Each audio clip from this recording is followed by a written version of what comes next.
नमस्कार दोस्तों, मैं राजेश बात और आप देख रहे हैं हरियाणा टुडे डिजिटल। अभी मैं हूं करनाल के महात्मा गांधी चौक पर, जहां पर कांग्रेस पार्टी के नेता और कार्यकर्ता मिलकर जो है एजिटेशन करते हुए नजर आ रहे हैं chief election commissioner Ganesh Kumar के खिलाफ, और उनका पुतला फूंका जाएगा। दोस्तों, आप लोगों को पूरी वीडियो दिखाऊंगा और आप लोगों से अपील के वीडियो को लाइक और शेयर जरूर कीजिए।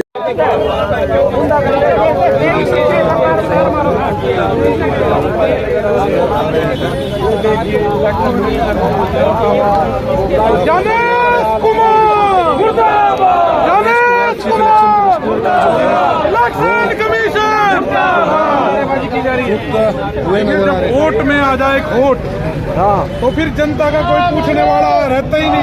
तो आज उसी के खिलाफ आवाज उठा रहे हैं जी। ये आज हमारे सभी को पता है कि हरियाणा में जो चुनाव हुआ था उसमें धांधली बड़े लेवल पे की गई थी और वोट में खोट आ चुका है। तभी तो आज हरियाणा में इतना अपराध बढ़ा हुआ है। अपराध बढ़ने के उनको ये पता चल चुका है कि कैसे बिना जनता के समर्थन के भी सरकार आ सकती है। तभी आज कोई सुनवाई वाला रहा नहीं है। हर दिन भ्रष्टाचार के नए नए मामले सामने आ रहे हैं। युवाओं को रोजगार नहीं है। वजह क्या?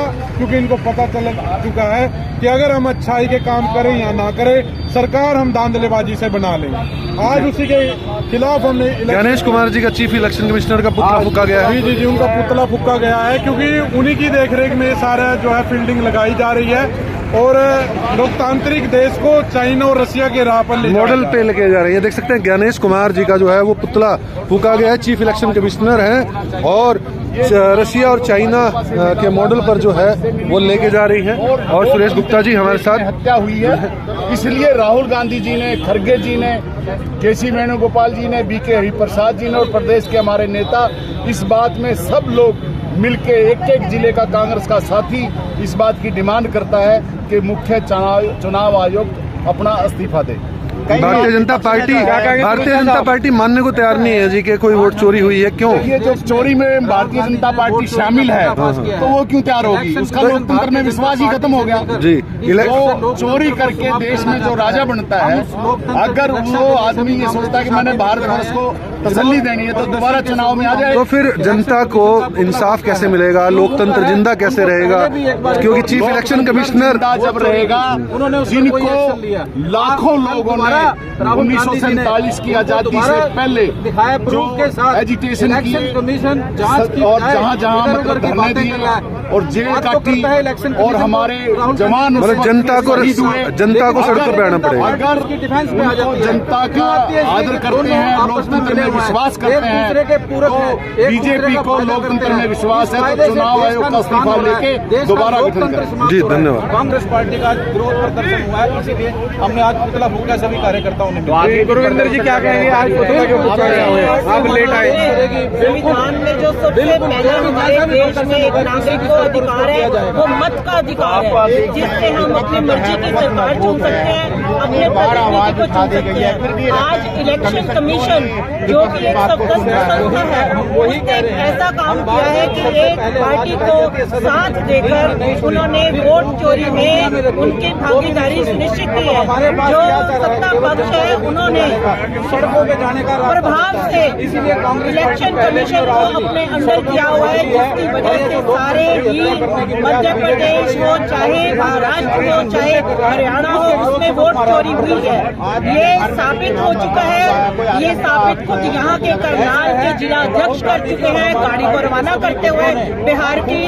ये मानना नहीं चाहते और राहुल जी पर एलिगेशन लगाते हैं, गलत गलत शब्दों का इस्तेमाल करते हैं, किंतु ये बुलाए हुए हैं इस समय, क्योंकि इन्होंने वोट चोरी करी है, इसलिए इनकी बौखलाहट नजर आ रही है और उसको दबाने के लिए अपनी कोशिशें कर रहे हैं। राहुल गांधी जी ने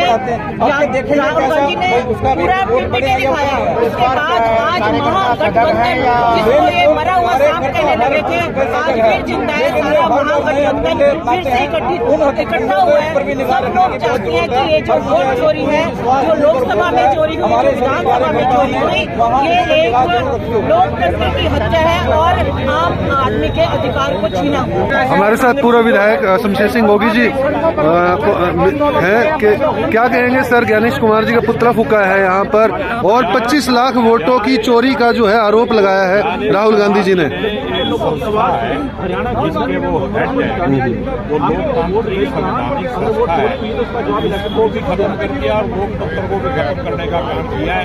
और उन्होंने अपनी जमीर जो है वो एक सत्ताधारी पार्टी के हाथों बेच दी है, इसलिए उसके बारे में कुछ कहने की जरूरत नहीं। हमने उसका पुतला फूंक दिया, आगे परमात्मा उसको भी मिल जाएगा। लेकिन विधायक जी, लोकतंत्र जिंदा कैसे होगा ये सवाल है, क्योंकि कांग्रेस पार्टी पूरी कोशिश कर रही है, लेकिन इलेक्शन कमीशन जिंदा होगा तो लोकतंत्र जिंदा होगा। इलेक्शन कमीशन की जो गठन किया गया था वो लोग, लेकिन क्वेश्चन तो ये कैसे जिंदा होगा लोकतंत्र जी? होगा, ये हम लड़ रहे हैं। अगर अंग्रेजों से हमने देश आजाद करा दिया तो काले अंग्रेजों से करवा देंगे। ठीक है जी। जाबी जी जुड़े, क्या कहेंगे? आज गणेश कुमार जी का पुतला फूंका गया है। देखिए, जिस प्रकार से जो वोट चोरी की जा रही है और जो राहुल गांधी जी लगातार इस मुद्दे पे आवाज उठा रहे हैं, हरियाणा उसके बाद आगे जहां जहां इलेक्शन हो रहे हैं सब जगह इस तरीके के हथकंडे अपना करके भारतीय जनता पार्टी सरकार बना रही है। अगर लोकतंत्र के अंदर लोगों को वोट की आजादी तो दी गई है, अगर उसका ही दुरुपयोग कर दिया जाएगा तो फिर कैसे सरकार बनाई जाएगी? कांग्रेस सच्चाई की लड़ाई किस प्रकार लड़ेगी जब चुनाव आयोग ही बिका हुआ होगा? तो आज हमारी जो ये ज्ञान जी का पुतला फूंका गया वो इसलिए फूंका गया है कि आप लोग जागरूक हो, जनता जो वोट दे रही है उसका निष्पक्ष जो है काउंटिंग हो, ताकि सरकार जिसकी बने, बिल्कुल जिसकी भी बने, जनता जिसकी बनाना चाहे उसकी बने। बिल्कुल, धन्यवाद। क्या हो गया था भाई? 2 दिन के अंदर ही वो इतना वोट परसेंटेज बढ़ गया बीजेपी सरकार का। कोई यकीन ही नहीं, इन वोटों को चुराया गया है जो 25 लाख वोटों की और 22,500 वोटों से इनकी जीत घोषित हुई है। तो मैं तो आपके चैनल के माध्यम से यही कहूंगा, अगर ईमानदारी से निष्पक्ष चुनाव होता तो इनकी एक सीट भी नहीं आती हरियाणा में, और कांग्रेस की उड्डा साहब की सरकार बनती। धन्यवाद। मुर्दाबाद मुर्दाबाद, ज्ञानेश मुर्दाबाद मुर्दाबाद मुर्दाबाद, वोट चोर मुर्दाबाद मुर्दाबाद मुर्दाबाद, वोट चोर गद्दी छोड़, वोट चोर गद्दी छोड़, वोट चोर गद्दी छोड़, वोट चोर गद्दी छोड़, वोट चोर गद्दी छोड़, वोट चोर।